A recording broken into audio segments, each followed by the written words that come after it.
ये जो तस्वीरें इस समय आप अपनी टीवी स्क्रीन पर देख रहे हैं, आपको बता दें कि उसी निर्माणाधीन टनल के अंदर की तस्वीरें हैं जहां पिछले 17 दिन से रेस्क्यू ऑपरेशन चलाया जा रहा था। ये पहली तस्वीरें, पहली बार यानी कि रेस्क्यू ऑपरेशन की पहली बार अंदर की तस्वीरें आपको दिखा रहे हैं। कल तक यहां पर तमाम बचाव टीम का जमावड़ा था, भारी संख्या में यहां पर बचाव कर्मी मौजूद थे, दिन रात मेहनत कर रहे थे फंसे हुए मजदूरों को निकालने के लिए। लेकिन अब इस टनल में आम लोगों के प्रवेश को बंद कर दिया गया है और ये कदम एहतियातन उठाया गया है। आप देख सकते हैं तमाम वो उपकरण यहां पर अभी भी देखे जा सकते हैं, उस पाइप को भी देखा जा सकता है जिसके जरिए संवाद स्थापित किया गया था सबसे पहले। फिर पहले 4 इंच का पाइप था, उसके बाद 6 इंच का पाइप वहां पर डाला गया और उसके बाद उन पाइप के जरिए मजदूरों तक न केवल कम्युनिकेशन स्थापित किया गया बल्कि खाने पीने की चीजें भी पहुंचाई गई। और थोड़ा आगे जाएंगे तो वहां पर वो पूरा सेटअप भी नजर आएगा आपको जिसके जरिए इस रेस्क्यू मिशन को आगे बढ़ाया गया, यानी कि जहां से ऑगर मशीन ने ऑपरेट करना शुरू किया और उसके बाद फिर रैट माइनर्स की भूमिका सामने आई और उन्होंने पाइप के जरिए जाकर मलबे को हटाया और मजदूरों को सुरक्षित बाहर निकालने में कामयाबी हासिल की। आपको बता दें ये जो टनल है ये 4.5 किलोमीटर लंबी टनल है। सिलक्यारा के जो एंड है यानी कि सिलक्यारा का जो इसका द्वार था, एंट्री थी, वहां से इसमें कार्य आगे बढ़ रहा था, बड़कोट की तरफ लगातार कार्य आगे बढ़ रहा था। और 12 तारीख को अचानक जब ये मजदूर लौट रहे थे काम करके तो अचानक मलबा ढहने लगा और ये मजदूर इस टनल के बीच में फंस गए। और जो करीब 200-250 मीटर आगे यानी कि टनल की एंट्री से लेकर 250-300 मीटर आगे ये मलबा गिरा और बड़कोट की साइड और इस मलबे के बीच में ये मजदूर फंस गए थे, जिनको बाहर निकालने के लिए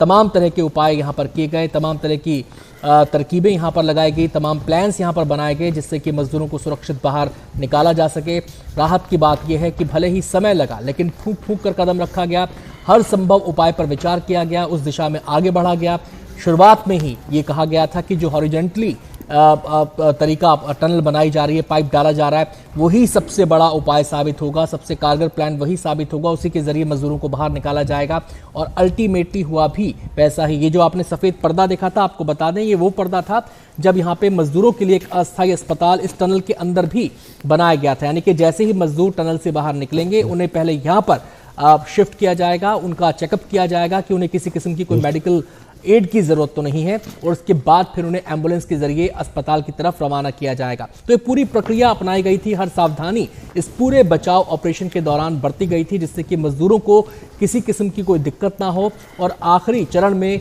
बचाव का जो अभियान ये चल रहा है इसमें किसी किस्म की कोई बाधा ना आए, मजदूरों को सुरक्षित न केवल अस्पताल तक पहुंचाया जाए, न केवल उनकी जो स्वास्थ्य की जांच की जाए बल्कि वो सुरक्षित और पूरी तरह स्वस्थ होकर अपने घर भी जा सकें। तो ये पूरा प्रोसेस यहाँ पर अपनाया गया इस बचाव अभियान के दौरान।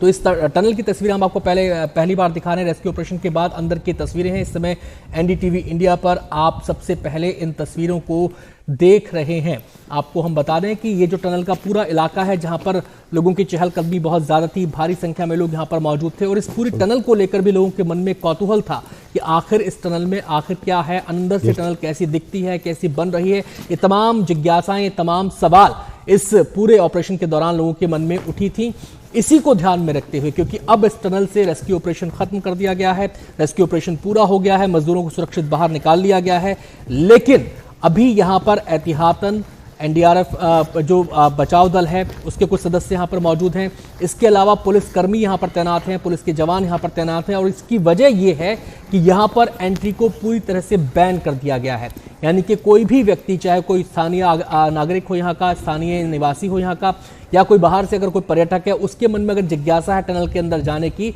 तो सुरक्षा के लिहाज से ये एहतियाती कदम उठाया गया है। पूरी की पूरी बैरिकेटिंग यहाँ पर की गई है, बाकायदा पेरीफेरी निश्चित कर दी गई है कि सीमा के बाद कोई नहीं जा सकता आगे, टनल में तो बिल्कुल ही प्रवेश नहीं कर सकता, टनल में एंट्री पूरी तरीके से बैन है क्योंकि सुरक्षा के लिहाज से ये कदम उठाना जरूरी था।